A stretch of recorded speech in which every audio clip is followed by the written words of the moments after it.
Mauro Vieira é o nome do novo chanceler do Lula. Esse cara aí vai conduzir as nossas relações exteriores. Já na largada ele avisou, hein? A amizade entre o Brasil e a Venezuela será reestabelecida.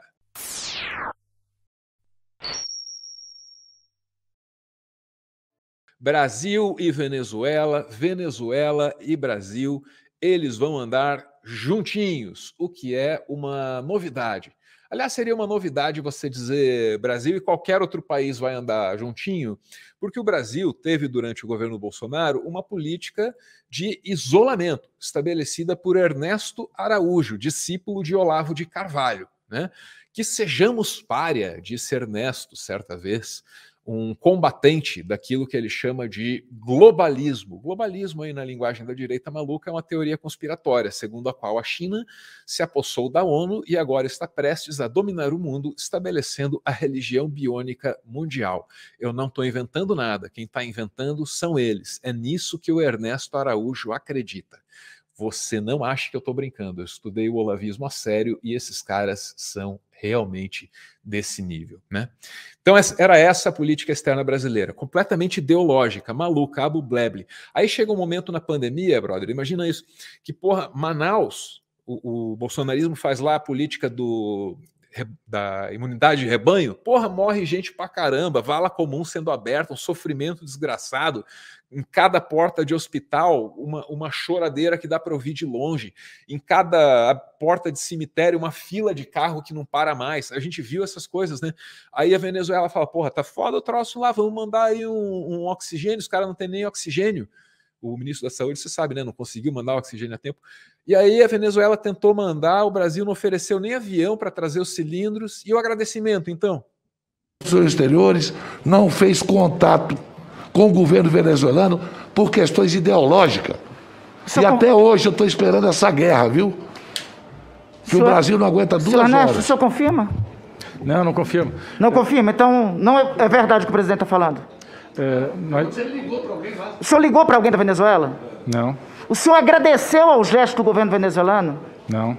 Perfeito. Presidente, eu acho que nessas horas todas, senador Randolph, estava indo a óbito pessoas sem oxigênio. Isso é revoltante, tá? Isso é revoltante. A ideologia te contaminar a tanto, o extremismo, né? Ele dominar a sua alma até você não conseguir nem perceber o sofrimento de uma cidade inteira para falar assim, pô, eu vou baixar a bola aqui, vou aceitar esse oxigênio para salvar a vida dessas pessoas. Porra, doideira isso, né, cara? Isso aconteceu no Brasil. Mas enfim, as coisas estão mudando, chegou aí um novo chanceler, que não é esse doidão olavista que a gente estava ouvindo ali, aliás, ali ele estava na CPI da Covid, tá? O Ernesto Araújo.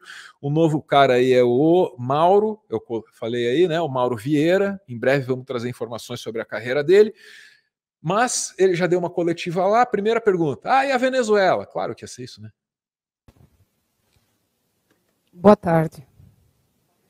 Délis Ortiz, da TV Globo. Tá bom?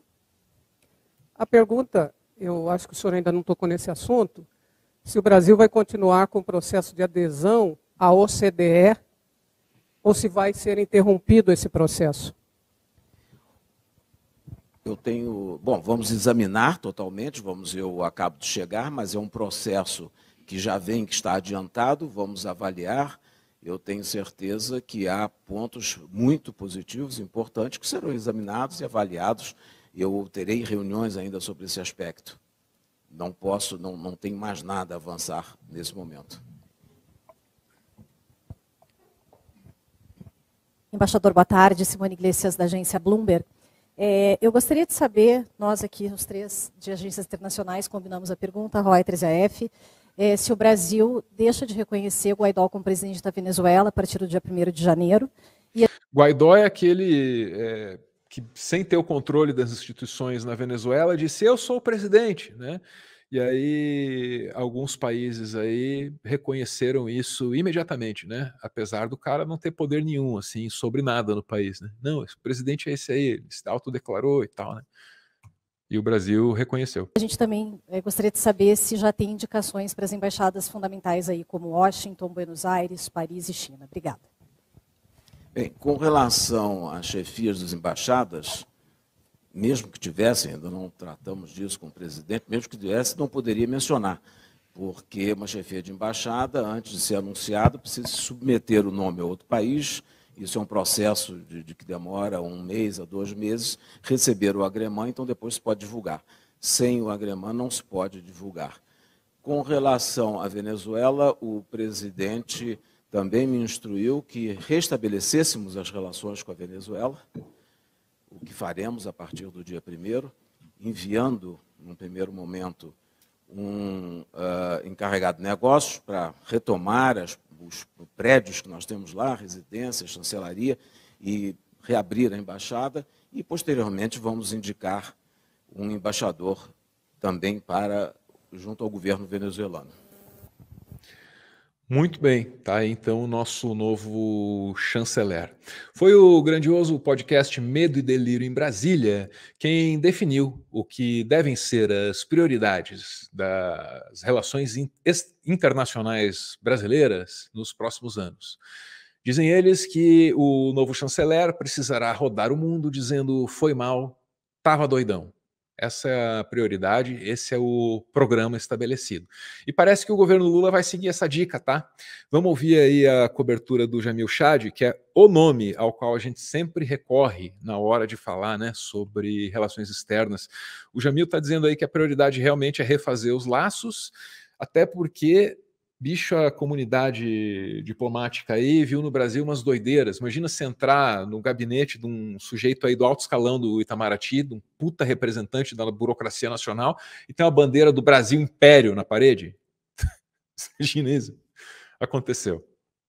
Que a gente está falando de política externa, eu acho que esse novo governo ele vai ter eu não diria um desafio, esse é um desafio gigantesco, que é recuperar a posição do Brasil no exterior. A posição do Brasil no exterior, que era muito bem estabelecida, quando o Brasil sai dessa posição, não é que ficam guardando a cadeirinha, dizendo, olha, pessoal, está aqui a cadeira de vocês, viu? Para quando vocês quiserem voltar, o espaço está guardado.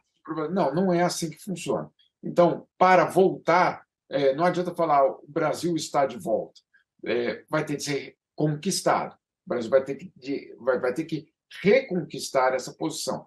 E, para isso, eu acho que a estrutura que está sendo montada, e aqui não é para elogiar ou criticar, mas vou tentar fazer uma análise aqui do que está sendo montado. Mauro Vieira, que é o chanceler indicado, ele é o operador, ele não é o estrategista. Ele é uma pessoa que vai operar justamente essa tentativa de reinserção. Com base no quê? Com base em 3 outros elementos. O primeiro deles, e aí, insisto... Vamos lá, os estrategistas são o Lula e o Celso Amorim? Isso, exatamente. Mas só para detalhar o papel de cada um deles. Lula tem o papel sedutor, né? Insisto, não estou elogiando, não estou dizendo que ele faz isso, que ele faz aquilo. Inclusive, informação de última hora aqui, veio depois de eu fechar esse corte. Sabe aquela foto? O Lula é um sedutor, você ouviu ali, né? Sabe aquela foto da coxa do Lula? Lembra dessa foto? Ela foi enviada para todas as embaixadas brasileiras no mundo todo, para começar o exercício de sedução. Então, lamento furar o colega Jamil Chad, mas essa informação exclusiva foi obtida aqui pelo Meteoro. O papel que é dado ao presidente eleito, que tem, obviamente, contatos no exterior, que sabe muito bem se mover nesse palco internacional, e ele é o homem da sedução. O homem da estratégia de médio e longo prazo é o Celso Amorim. O Celso Amorim, falando sério agora, é um cara, assim, muito reconhecido nessa comunidade, tá? Muito reconhecido mesmo. Porque o Brasil, só para você entender, nos anos do Lula, ele começou a ter pretensões diferentes, assim. O Brasil sempre teve essa coisa de querer ser o rei da porra toda na América Latina, até pelo tamanho e tal, normal. Se você olhar para a história, a gente, para realizar essa pretensão de grandeza no continente, andou fazendo umas coisas meio feias, né? Com alguns dos nossos vizinhos. Mas, enfim, nos anos Lula, cara, vieram novas pretensões, assim, e mais legítimas, né? Tipo, o Brasil quer um assento no Conselho de Segurança da ONU, né? Vamos representar o tal do mundo em desenvolvimento aqui, e tal. Eu lembro de um artigo da Veja dizendo assim, o Lula tem mania de grandeza, quer assento no Conselho de Segurança da ONU e tal. Então era nessa direção que a gente estava indo, né? E a gente deu muitos passos nessa direção, de conquistar assim uma relevância internacional. E o Celso Amorim era a ponta de lança desse projeto, assim. Então ele é reconhecido por isso, sabe? Internacionalmente mesmo. Que vai ter um cargo ao lado, basicamente, de Lula para pensar justamente essa reinserção internacional. E junto com eles dois, tem um terceiro pilar, que é o meio ambiente, que a gente já tratou isso no outro programa, provavelmente com a Marina Silva, que é extremamente conhecida no mundo, no cenário internacional. Então, esse tripé, Lula, Celso Amorim e Marina Silva, é o que vai dar, de fato, a sustentação para que Mauro Vieira opere essa política externa. Então, ele é, acima de tudo, um operador. Ele não é a pessoa que vai ali romper com Celso Amorim, enfrentar Marina Silva, não. Ele vai colocar em andamento e vai tentar, que é algo muito difícil hoje no Itamaraty, voltar a ter um corpo diplomático e não vários corpos diplomáticos. Só para você ter uma ideia, Toledo, você que gosta dessas coisas, tem um diretor de uma divisão lá no Itamaraty. Olha para onde vai essa conversa. Olha para onde vai essa conversa.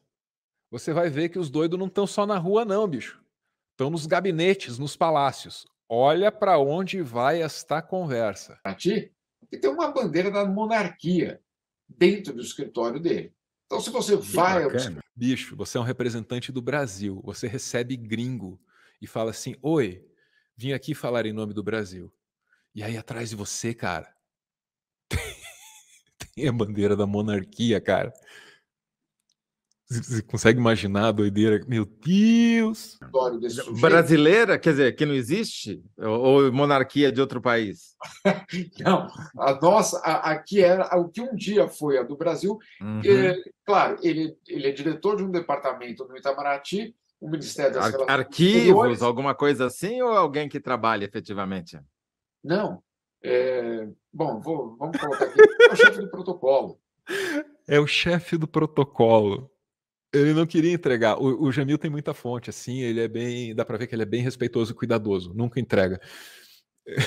E o chefe do protocolo nunca vai saber quem dedurou a bandeira monarquista pro Jamil. Nunca vai saber, porque o Jamil é cuidadoso. Mas o chefe do protocolo, cara, recebe a galera lá com a bandeira da monarquia atrás, tá ligado? Eu não reconheço a república. É brincadeira, bicho. É brincadeira isso. Né? Tá? Então, assim, é a pessoa que é, de uma certa forma, a cara também do próprio Itamaraty. O chefe de protocolo do Ministério das Relações Exteriores, numa república no século XXI, tem no seu gabinete uma bandeira da monarquia. E aí, obviamente, a gente entende que a recostura que o Mauro Vieira vai ter de fazer, ela vai passar por várias camadas de muitos esforços. Em outras palavras, o Ministério das Relações Exteriores precisa de um passaralho